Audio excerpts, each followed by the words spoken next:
It looks like worms with afros. It's a bird feather essentially shoved up the rear end of a worm, and it looks fantastic. What's up, everybody? Welcome back to the World's Worst Fishing.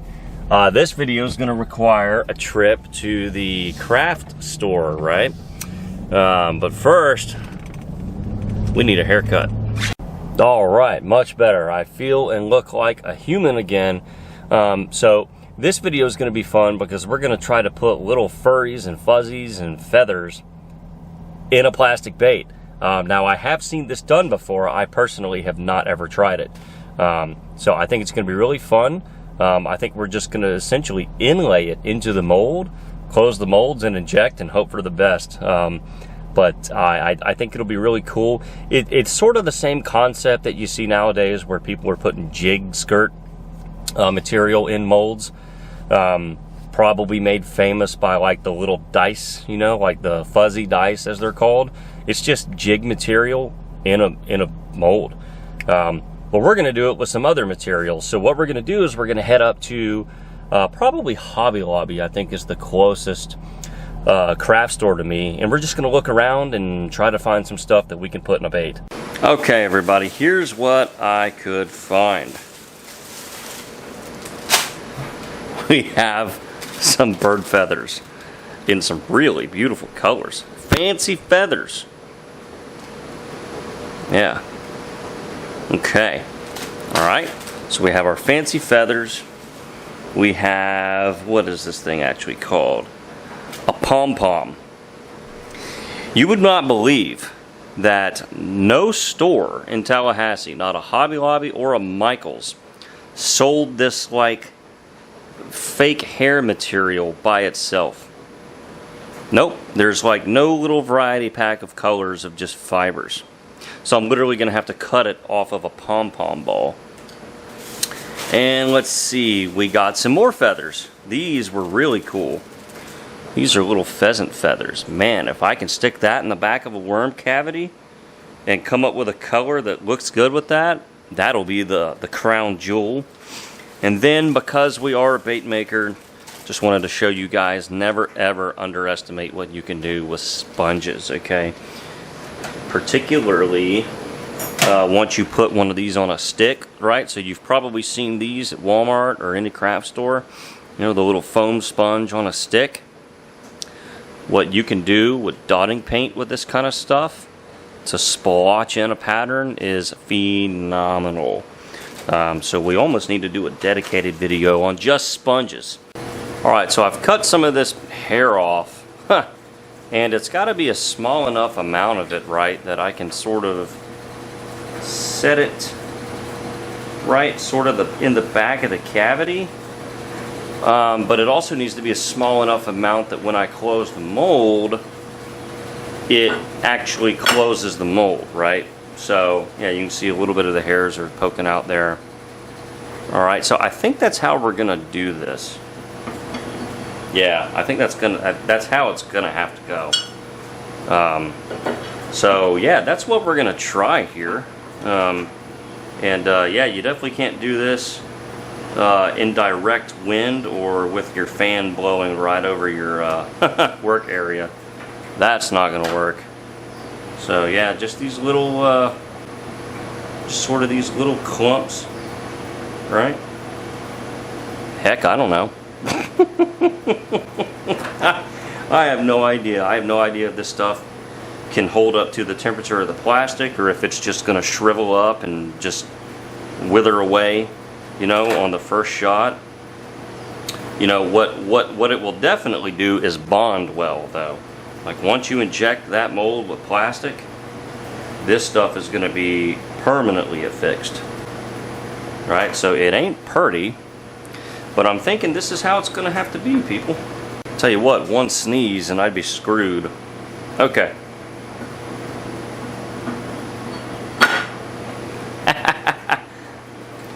That's silly. Alright, so a black fuzzy tail doll hair skirt on the end of a worm. Now the question is, what color should the worm be? Alright, a little bit of dead-on kiwis. Beautiful color here. This is one of their morph colors. So you really got to mix it up well, or shake it up well. Alright, so we'll see where that gets us. It has a nice green to brown look about it. Really pretty. Yeah, isn't that cool? You look at it from a certain angle, it's got a sort of almost a green mustard look about it. Okay, here we go. So we're going to take a single injector here. And those hairs in the back are blocking, to an extent, a little bit of the venting, right? The natural venting in the mold that allows air to escape out of the back of the cavity. So as such, we just pushed the injector really slow, right? I want time for air to escape through maybe other vents, or to squeeze in between the hairs and out the vents. So we're just going to kind of hold some pressure, right? Maybe almost what you would consider a 20 count. Okay, this will be exciting because this is truly a first for me. Even after all these years of tinkering with soft baits, I can still do something I've never tried. Alright, for the first reveal, drum roll please.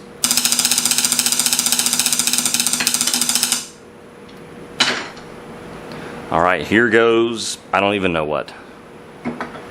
This could be kind of cool or awful.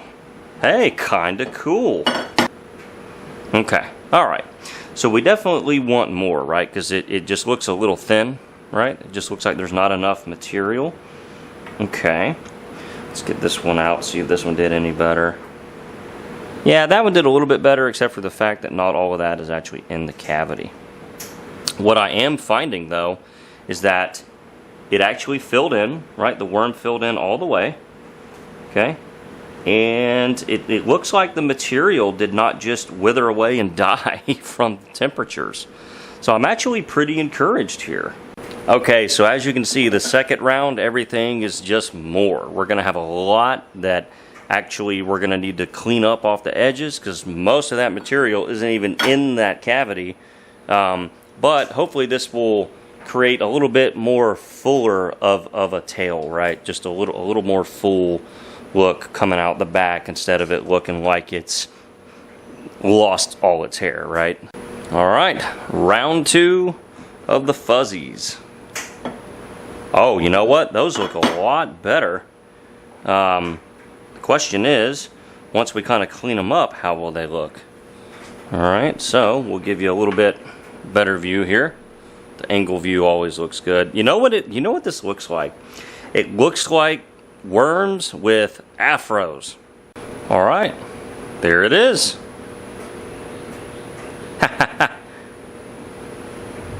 That actually worked pretty well. And you could probably do this in any worm, right? You could do it, ooh, I think I hear some thunder. You could do it in your favorite Cinco mold. You could do it in your favorite finesse worm mold. Maybe even in a ribbon tail mold, if you can find a way to get all this stuff in the back of a curly tail or a ribbon tail worm mold. Alright, so I really like these little turquoise feathers, but some of them are bigger than others, right? So I'm going to try to like trim maybe, you know, yeah, maybe something like that. I don't know. I don't know. We have a lot of feathers, and they're all in kind of like different sizes, right? So I'm going to have to try to find some that I think will fit into the mold nicely. Yeah, sort of like this little guy right here. This is super fun. I have to tell you, this is really fun. Just the unknown of it. Alright, there we go. Let's see if we can close and feel comfortable about it. Come on.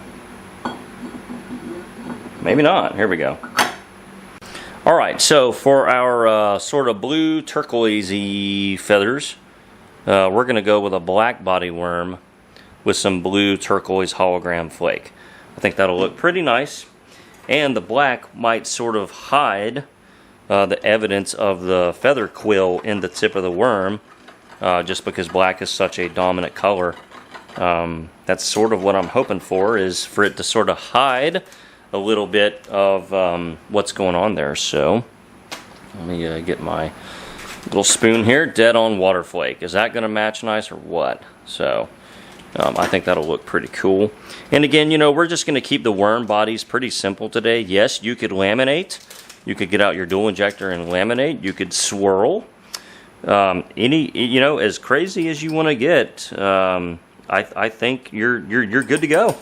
So we're just going to kind of keep it simple just to prove the concept, and not worry too much about can we make the sickest laminate or, you know, swirl or anything like that. I'll leave that to you guys. All right, let's see what we can get. I'll be pretty tickled if this one turns out. I was pretty confident in the fuzzy stuff, but this is way different. I feel like these feathers are going to be much more susceptible to melting, but maybe not. You know, I don't know that I've ever seen a soft bait with a feather in it. I've seen some soft baits that had feathers sort of tied as a fly coming out of the back, mounted somehow, but I don't think it was physically like in the plastic. So who the heck knows? I'm sure somebody's done it. We're not claiming to be the first to do any of this, but it's certainly my first video on it. For real though, this might be my new favorite way to make a worm. All right, let's all have the pleasure of watching these come out of the molds. Oh, y'all hear that thunder? We might have to postpone filming the rest of this. Okay, I think we got some stuck together. Let me figure this out real quick. Yeah, there it is. Wow. That is so cool. Yeah. I'll bet that looks really cool in the water. Like put on a shaky head or something. You've just got all this extra mass right up in the tail. Well, not necessarily mass, but profile, right? So same with the first worm. You know, you're just kind of adding profile to the bait. Really cool there. Okay, there we go. This will hopefully be the star of the show. This one's going to be a challenge color-wise. Yeah, because I mean those are absolutely spectacular. So if we look, right, we sort of have, you know, a brown fading into a darker brown, and then this beautiful green. So I don't even know what color would go with that, but I don't want this to suck. Alright, so the rain is back and lightning just hit so close it literally made me drop my phone. But the show goes on, so hopefully that doesn't happen again. We're just going to try to match sort of the body color of the feather, right? So we're going to start with a little bit of Dead on Plastics grit, and then just kind of slowly add brown to it, right? Just to try to just capture that overall, yeah, kind of earth fleshy tone, right? So if we look, right, that sort of earth flesh tone, maybe a little bit more brown or something. Hard to say, right? But grit is something I use a lot for these sort of natural tones again. So let's just kind of look, right? And just kind of look at some of the tones there in those feathers. You know, just sort of try to get something that sort of complements it, right? All right, here we go. Let's try to get this last one to work. Nice sort of natural flesh tones. Really, really cool there. And again, we're just going to hold light pressure to hopefully not flash. Yep, that one might be my favorite. Look at this. Boom! So as you can see, the body plastic sort of does what I wanted it to do. It's just sort of a neutral color that complements the feathers. Doesn't really compete with them.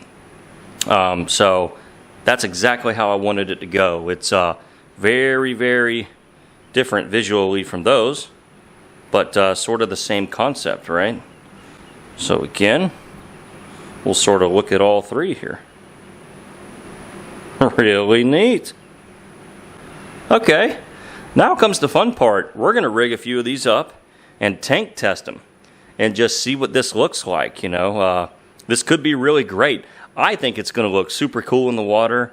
And you know, in terms of just fishing, look, taking stuff like this that's a little novelty, right? Taking novelty fun baits like this fishing can actually be a really good thing, because you have a little bit more excitement to try it, and you might just fish it with a little bit more confidence, which results in a bite you wouldn't normally get if you're out there and you're like, just throwing the same thing, right? Sometimes spicing it up and doing something completely silly is the difference in a bite versus no bite. That was pretty fun. It's been a long time since we've just done something completely novelty. You know, we've done a lot of crazy stuff. I think we have put candy in plastic before. We've melted crayons in plastic and shot baits. We've done some other videos in the past where we've raided the hobby store. Now, obviously, you know, if you wanted to do the sort of stuff that we did today more seriously, you would just go to any like fly tying, you know, supplier that, you know, supplies, you know, all the jig hair material for tying jigs and tying flies. They would have feathers galore, of course. Just look at what's being done in fly tying. Absolutely incredible stuff. That's where you would really get these materials, not the hobby store. But it was fun to just kind of run out, raid the hobby store aisles, and just see if I could do something kind of goofy.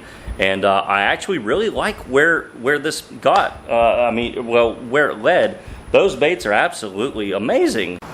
Well, we have a nice little sand patch here where I think we can get some good visuals of our feather baits in the water. Look at that. Just got it on a shaky head. So we're gonna toss it out. Ooh, that did not work. Anyway, we're gonna make a cast real quick and reel it up. Let y'all see what it looks like. Look at that. That is really cool. Oh, let's get it back in frame. Check it out. You can see that blue feather standing up. And you know, it just kind of adds a little bit of profile. Just another effect almost. I really like the way the feathers kind of stay open a little bit. You know, once you take them out of the water, they kind of do like wet hair does and lays down. But in the water, the feather actually still has some really nice volume to it. But I can definitely see that more feather, the better. That's really nice. All right, so here comes the kiwi worm with sort of the black fuzzy hair material. So we'll see what that looks like. Oh, I like that. Y'all see that? It stays really full in terms of the volume.